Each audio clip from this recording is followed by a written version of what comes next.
Ta parole est une lampe à mes pieds, une lumière sur mon sentier. Psaume 119, verset 105. La méditation.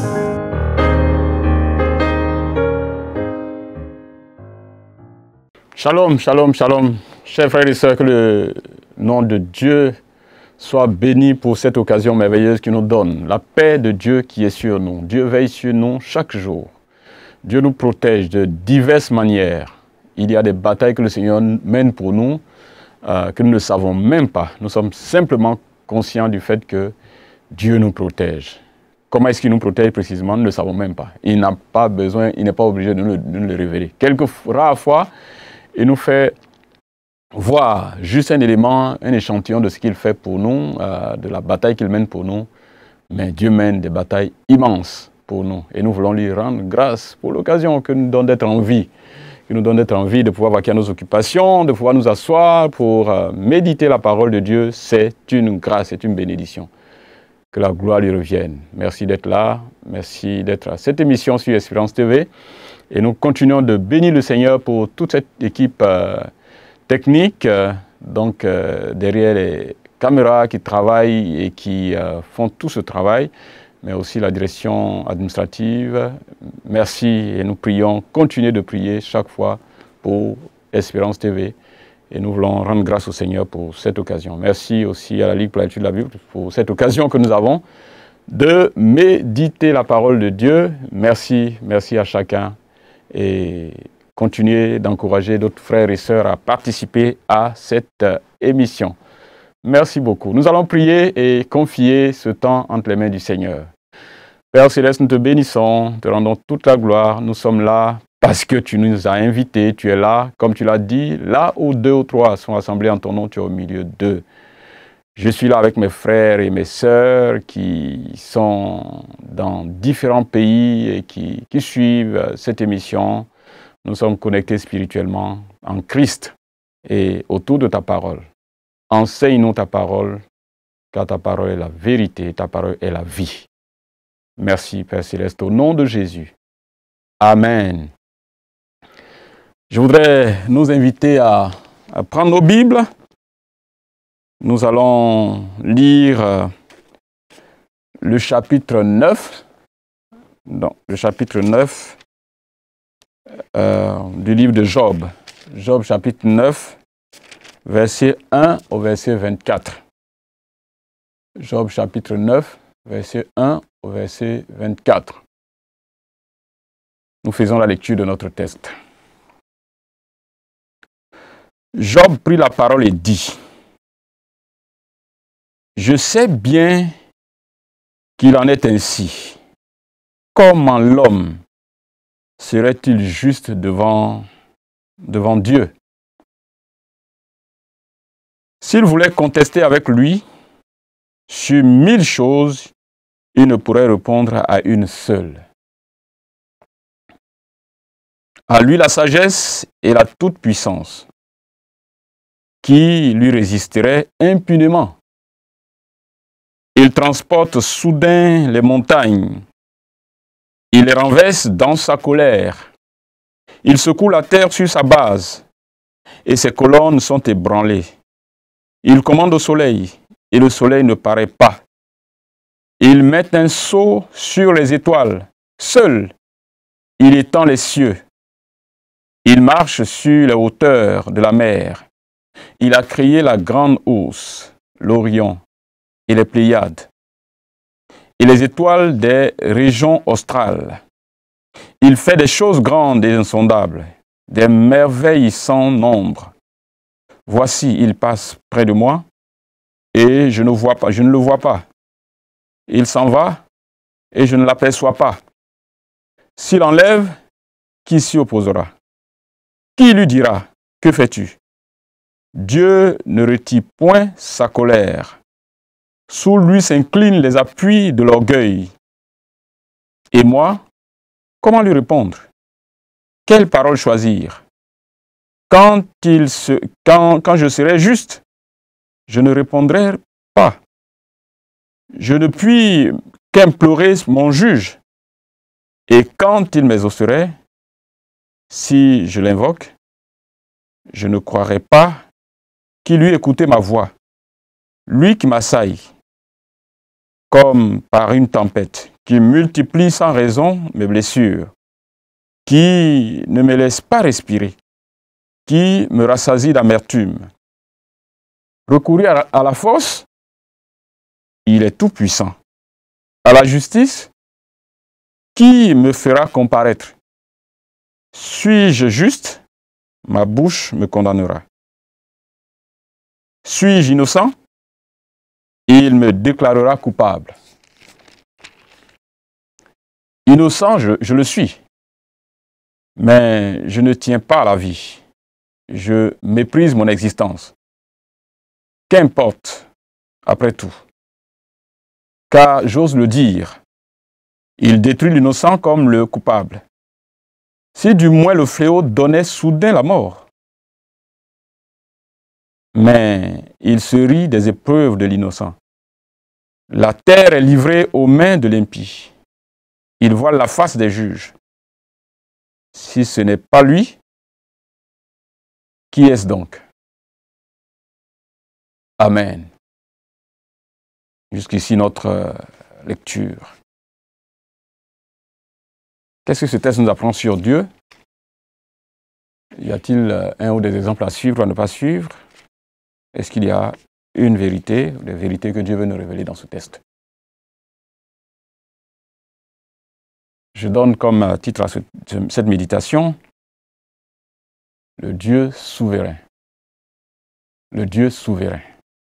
Pour la souveraineté de Dieu. Job répond ici dans ce texte à ses amis, et précisément ici à Bildad, dans ces trois amis qui sont venus le voir quand ils ont appris toutes les épreuves qui se sont abattues sur leur ami Job. Ils sont venus pour passer du temps avec lui. Et après presque 7 jours de silence, ils sont intervenus l'un après l'autre pour expliquer comment ils comprennent cette situation, pour interpréter eux-mêmes la situation que Job est en train de vivre. Et en fin de compte, quand on lit leur intervention, ils s'accordent simplement pour dire que si ce qui est arrivé à Job est arrivé parce que Job a péché contre Dieu.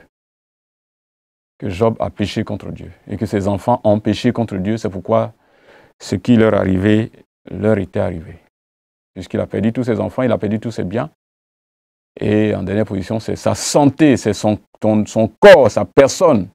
Après, ses biens, ses enfants, ses biens, c'est son corps, c'est son être, sa personne qui est directement affectée et le niveau de souffrance a été atroce. Donc, ils viennent pour parler à leur ami et lui expliquer comment eux, ils comprennent la situation que Job est en train de vivre. Et pour eux, quand nous lisons donc la pensée de Bildad, il est en train de dire simplement que Job a péché, Job et ses enfants ont péché, c'est pourquoi ce qui leur est arrivé, leur est arrivé. Et c'est à lui que Job va intervenir pour lui répondre. Et dans ce qu'il dit, il y a des éléments forts que Job est en train de donner sur Dieu, de ce qu'il pense de Dieu, et on voit clairement qu'il parle de la souveraineté de Dieu. Sur ce qui lui arrive, il considère que Dieu est souverain. Que Dieu est souverain. Et que c'est vrai qu'aucun homme ne peut être juste devant Dieu. C'est ce qu'il dit. Il le dit clairement que je suis d'accord qu'il est clair qu'aucun homme n'est juste devant Dieu. Que personne ne peut contester avec Dieu. En fait, on n'a pas de mots. Il n'y a rien qu'on puisse dire pour convaincre Dieu ou bien pour prouver notre innocence Et c'est ça qu'il dit. Et du début jusqu'à la fin, il va démontrer dans son intervention, dans sa prise de parole, que Dieu est souverain et qu'aucun homme ne peut imposer quoi que ce soit, obliger Dieu à faire quelque chose qui soit contraire à lui, sa volonté, à sa décision. Donc, personne ne peut faire changer la décision de Dieu. Il est souverain. Et on va juste relever dans le texte quelques éléments qu'il donne sur Dieu. Sur Dieu. Il est celui qui est le sage des sages. Il est le Tout-Puissant. Donc Dieu est le sage des sages, que personne, aucun sage de ce monde, personne n'est plus intelligent ou plus sage que lui. Donc ce qu'il fait, il le fait bien et il le fait toujours en son temps, il le fait toujours de la bonne façon. Dieu est la référence dans chaque acte qu'il pose. Il est sage. Et donc il ne peut avoir aucun acte insensé dans son attitude. Dieu est tout-puissant et donc en tant que tout-puissant, il est capable de tout faire et de changer une situation qui peut être humainement impossible.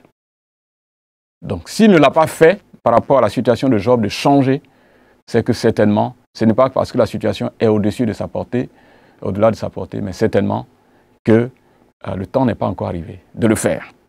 Donc, il dit, qui résisterait impunément? Qui peut résister à Dieu? Le Dieu qui transporte les montagnes, il a le pouvoir de transporter les montagnes, la force et la puissance de Dieu. C'est lui qui est capable de secouer la terre dans ses fondements. Dieu en a la capacité. Dieu est celui qui contrôle les mouvements du soleil. S'il décide que le soleil disparaisse, le soleil va disparaître. S'il décide que le soleil réapparaisse, le soleil va réapparaître. Le Dieu qui contrôle l'univers. Le Dieu qui contrôle l'univers. C'est lui qui a établi les limites des cieux. C'est lui qui contrôle la mer. C'est lui qui a créé les grands astres dans le ciel. C'est lui qui a fait les choses grandes et insondables.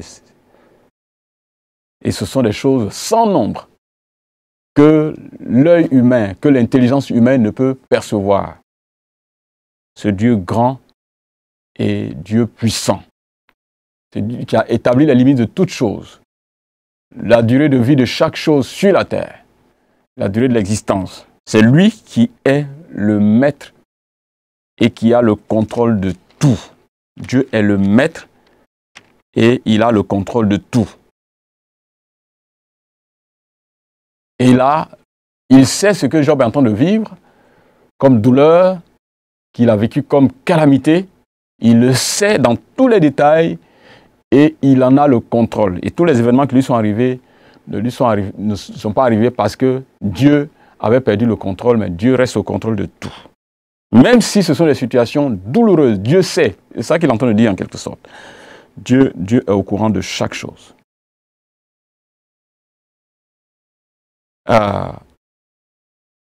Je pense que ça, c'est quelque chose que Job est en train de démontrer à ses amis qui sont venus et qui disent, mon ami, dans tous les cas, tu as péché, repens-toi. Tu as péché, repens-toi. Mais Job, regardant dans sa pensée, Job ne voit pas clairement quelle est la raison pour laquelle il peut vivre une telle expérience, quel péché il aurait commis. Et d'ailleurs, lui, il ne sait pas ce qui se passe entre Dieu et le diable. Le diable qui est allé accuser Job et en disant, en réalité, Job, c'est pas parce qu'il aime Dieu, c'est pas parce qu'il est fidèle, c'est parce que Dieu lui a fait tellement de bien, il lui a donné des enfants, il lui a donné des biens matériels et autres, et Dieu lui a donné la santé, c'est tout ça qui fait que il est attaché à Dieu, il joue à l'intègre, mais en réalité, si Dieu touche à une de ces choses, Job va changer d'avis. Donc Job ne le sait pas, Job n'en est même pas informé. Mais il est convaincu dans son cœur qu'il n'a pas fait quelque chose. Il est innocent.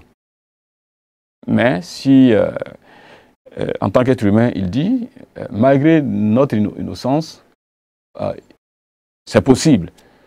Parce qu'aucun être humain ne peut se dire, en fait, juste, sans péché, devant Dieu. Donc Dieu est souverain dans ce qu'il est en train de se passer dans sa vie. Mais il va jusqu'à dire que même si il se dit personnellement qu'il ne voit pas vraiment ce en quoi il a déshonoré Dieu, il a péché contre Dieu, il n'est pas celui qui va avoir la prétention d'imposer quelque chose à Dieu ou d'obliger Dieu à faire quelque chose qui est contraire, ou bien ce que Dieu ne veut pas faire, il n'a rien à lui imposer. Il dit, est-ce que je vais recourir à la force? Verset 19. Non, je ne peux pas recourir à la force, parce que je suis en face du Tout-Puissant. Donc, je ne peux pas obliger Dieu à faire quelque chose.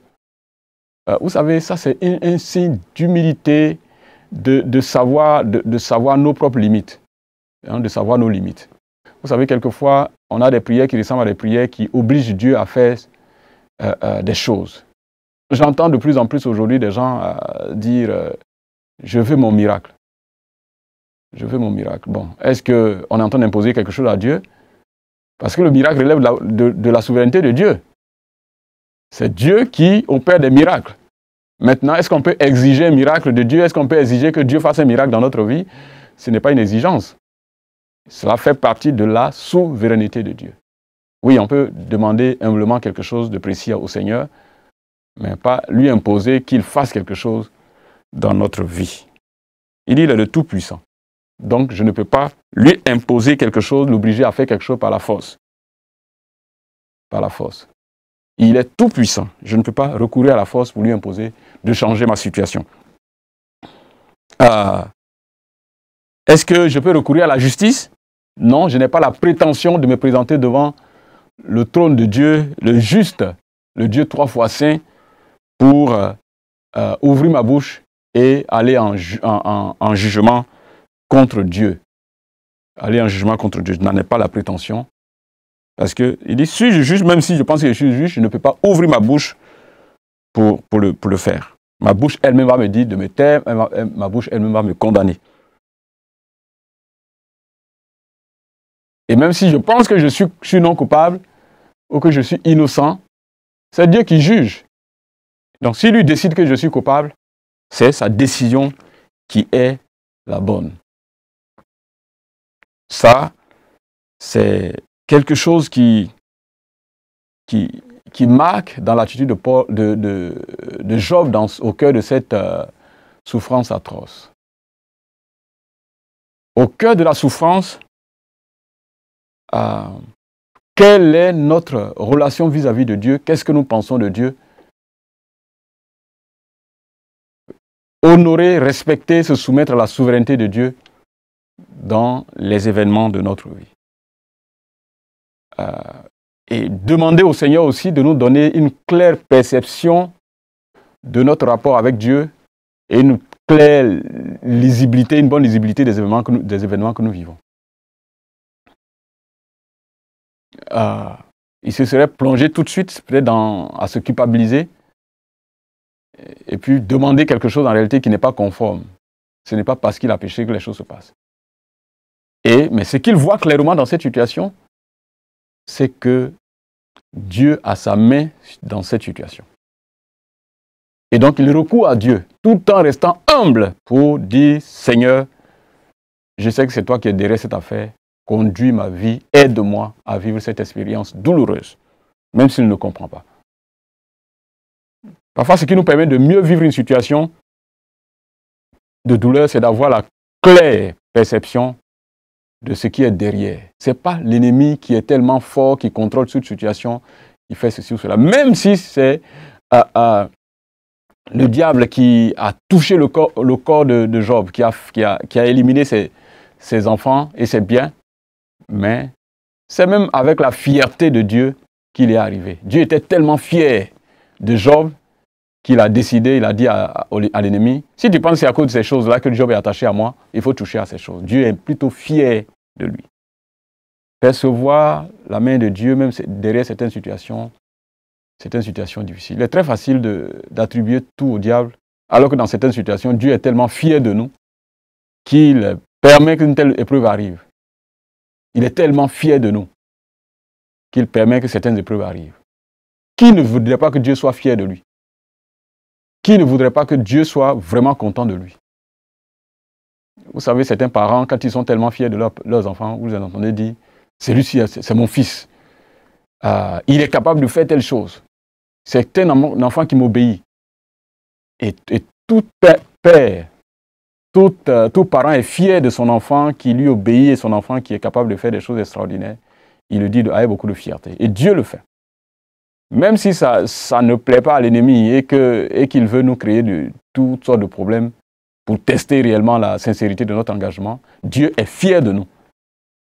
Et Job reconnaît que cette situation qu'il vit vient de Dieu et que Dieu en a le contrôle.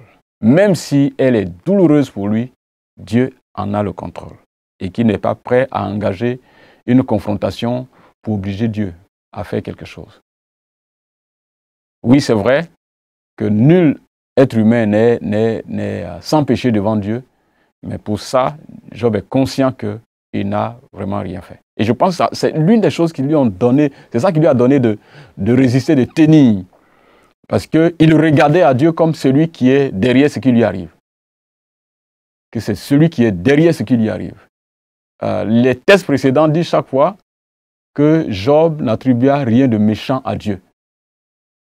C'est vrai qu'il considère que Dieu est derrière cette affaire, mais il est conscient qu'il le fait dans sa souveraineté et Dieu a le contrôle de ce qui lui arrive. Et qu'au moment opportun, Dieu interviendra. Que lui, il ne va pas se dresser contre Dieu, mais il ne va pas aussi se plonger dans une fausse culpabilité. Parce qu'il y a des culpabilités qui viennent de l'ennemi, où on se culpabilise pour ce qu'on n'a pas fait. L'ennemi peut travailler à ça pour nous abattre. Et de telles culpabilités qu'on vit peut même saper notre confiance en Dieu. Ça peut saper notre confiance en Dieu. Oui, c'est vrai que nous pouvons pécher en tant qu'être humain, qu'aucun être humain n'est juste devant Dieu, mais on ne peut pas se culpabiliser pour ce qu'on n'a pas fait. Et on ne peut pas permettre à l'ennemi de nous accuser et de nous abattre et de nous faire porter un fardeau pour ce qu'on n'a pas fait.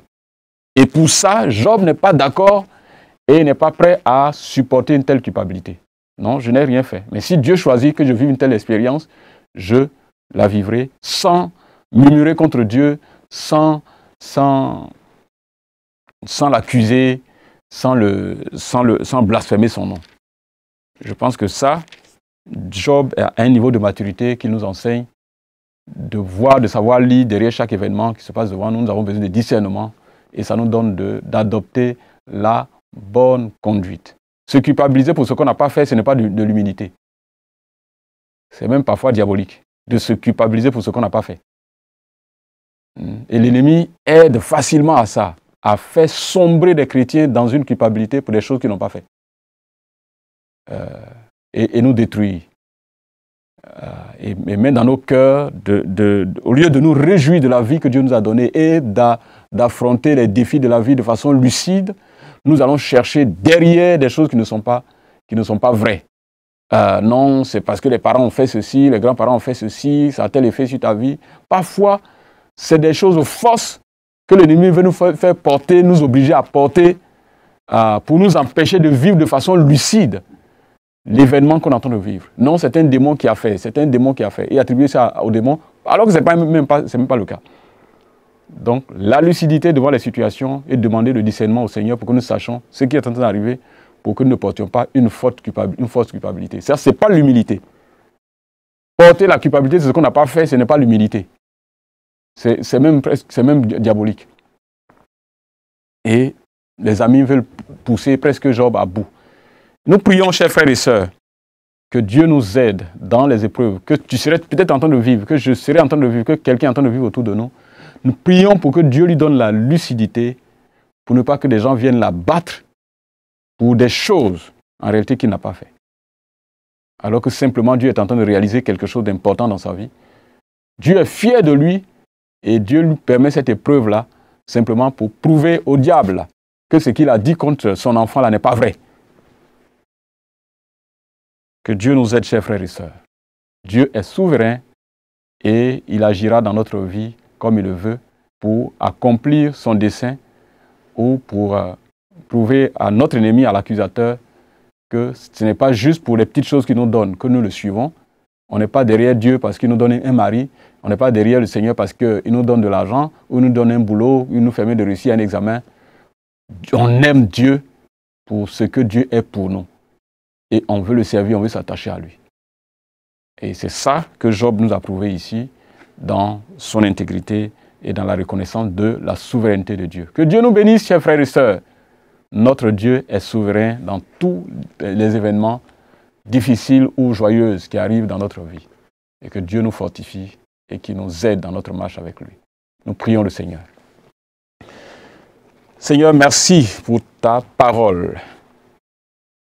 Job a été acculé par ses amis, en plus du fait qu'il soit acculé déjà par la douleur qu'il est en train de vivre. Il a été acculé par ses amis qui veulent à tout prix montrer qu'il est coupable. Seigneur, parfois on a mis sur nos têtes des choses dont on n'est pas coupable.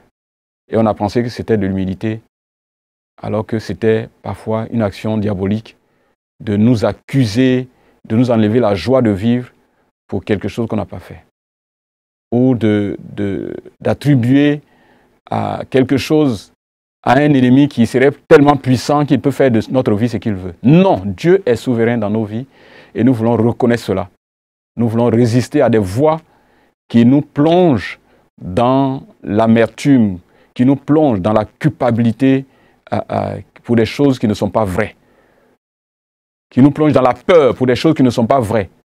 Seigneur, aide-nous, donne-nous la lucidité pour mieux comprendre les événements qui arrivent dans nos vies et à accepter ta souveraineté. Nous te prions et te manifestons notre amour et notre attachement. Que la gloire de notre vienne, Père, au nom de Jésus.